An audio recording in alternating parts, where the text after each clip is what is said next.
Hello dear viewers, আসসালামু আলাইকুম। দেখতে পাচ্ছেন আজকে আমি আপনাদের সামনে কোন বিষয়টা নিয়ে হাজির হয়েছি। আপনারা দেখতেছেন যে আমি ক্রমাগত একটি অ্যাপসি নিয়ে ভিডিও দিচ্ছি। তো এটিকে আরও সুন্দরভাবে তৈরি করার জন্য আমি আজকে একটি বাংলায় স্লাইড প্রেজেন্টেশন আপনাদের মাধ্যমে দিচ্ছি। যেটি হচ্ছে যে আপনি অ্যাপসিটের ডাটাবেস তৈরির ক্ষেত্রে এই দুটি ধারণা কনসেপ্ট বোঝা সবচেয়ে বেশি জরুরি। এগুলো ঠিক মতন বুঝতে পারলে আপনার অ্যাপসটি নিখুঁতভাবে কাজ করবে। আর না বুঝলে ডাটা সেভ হওয়ার সময় নানা সমস্যা হতে পারে। তো আমার ইউটিউব দর্শকদের সহজভাবে বোঝানোর জন্য কি এবং লেবেল এর আরও কিছু চমৎকার ব্যাখ্যা নিয়ে আমি আজকে আপনাদের এই স্লাইডটি প্রেজেন্টেশন করতেছি। চলুন তাহলে দেখি এই স্লাইড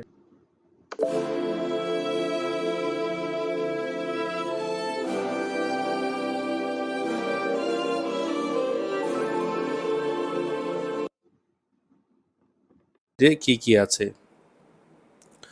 প্রথমে অ্যাপসিড ডাটাবেস টাইপ মানে ইউআই ফেসটা কীরকম হবে সেটি দেখার জন্য যদি আমি বলি এখানে text, long text, email, phone কিছু অপশন আছে যেগুলো আপনি ছোট বড় কি করবেন, ইমেলটা কী হবে সেটি আপনি এখান থেকে দেখতে পারবেন এবং বিস্তারিত সেট করে নিতে পারবেন। তারপর যে বিষয়টি হবে নাম্বার এবং ফিনান্সিয়াল ডাটা। নাম্বার এবং ফিনান্সিয়াল ডাটার ক্ষেত্রে আপনারা হ্যাশ, ডিসিমেল, তারপর হচ্ছে প্রাইস এই জিনিসগুলো সেট করে নিতে পারবেন। পূর্ণ সংখ্যা, বয়স বা পণ্যের ক্ষেত্রে প্লাস মাইনাস করে, ভগ্নাংশের ক্ষেত্রে ডিসিমেল ইউজ করবেন, প্রাইসিংয়ের ক্ষেত্রে তাদের সিম্বলগুলো ইউজ করে নেবেন। তারপর হচ্ছে ডেট এবং টাইম। নির্দিষ্ট ডেট, মাস, বছর অ্যাপের স্বয়ংক্রিয়ভাবে একটি ক্যালেন্ডার ইউজার দেখা যায় সেটা আপনি সেট করে নিতে পারেন। টাইম তাহলে নির্দিষ্ট সময় সিলেক্ট করার জন্য এটি ইউজ করতে পারবেন। ডেট অ্যান্ড টাইম, তারিখ একসাথে সাধারণত ফর্ম জমার সঠিক সময় সেটি নির্দিষ্ট করে।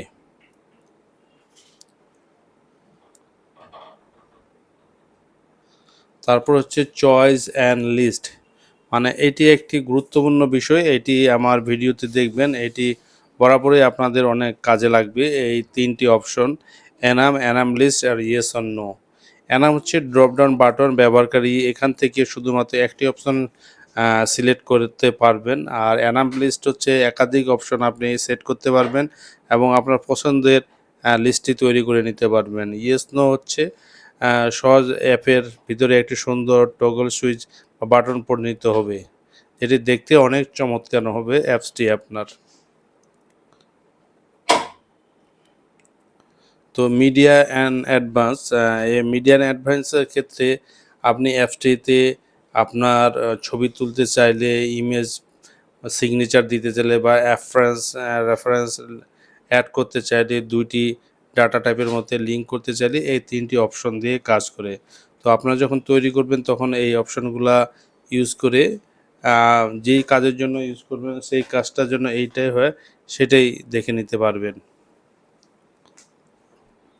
এবার আমরা যাই কি এবং লেভেল, যেটি অতি গুরুত্বপূর্ণ বিষয় আপনাদের ক্ষেত্রে। তো আমি সেটা বলি, কি হলো একটি ডাটা বা একরোতে একটা ইউনিক ডাটা থাকবে, একাধিক ডাটা মেনটেন ওই সিটে বা ওই রোতে যেন না বসে সেটা নির্ধারিত করা। তো এটি ন্যাশনাল আইডি বা স্টুডেন্ট আইডি এর ক্ষেত্রে হয়ে থাকতে পারে।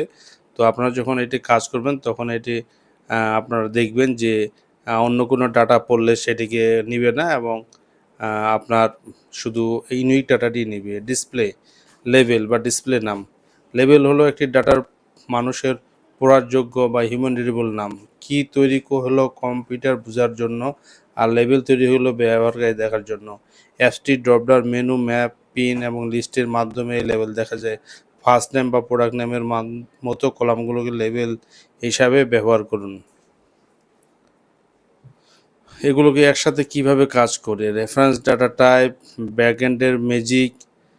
রেফারেন্স ব্যবহার করে আপনি যখন আপনার অ্যাপসের ড্রপডাউন থেকে রহিম সাহেব সিলেক্ট করে আপনার অ্যাপসের সুন্দর একটি নামটি দেখা যায়, পড়া এবং বোঝা সহজ।